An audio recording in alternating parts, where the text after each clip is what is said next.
ও মাওলা, আমাদেরকে যদি প্রিয় বান্দার লিস্টিতে নামটা তুলে দাও, তোমার তো কোনো কমতি হবে না।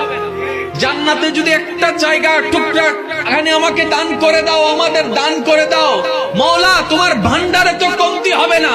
জানি জান্নাত পাওয়ার যোগ্যতা আমাদের কাছে নাই। যখন আমরা আমাদের চরিত্রকে, আমাদের গঠনকে, আমাদের জীবনকে যখন আমরা দেখি, আমরাই জানি জান্নাত পাওয়ার কোনো যোগ্যতা আমাদের কাছে নাই।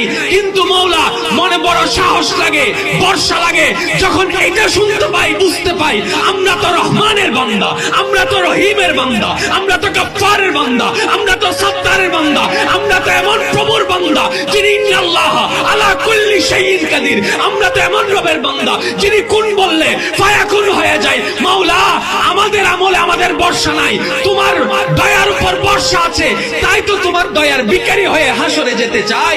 মাওলা, তোমার দয়া গুণে আমাদেরকে জান্নাতি নসিব করে দিও।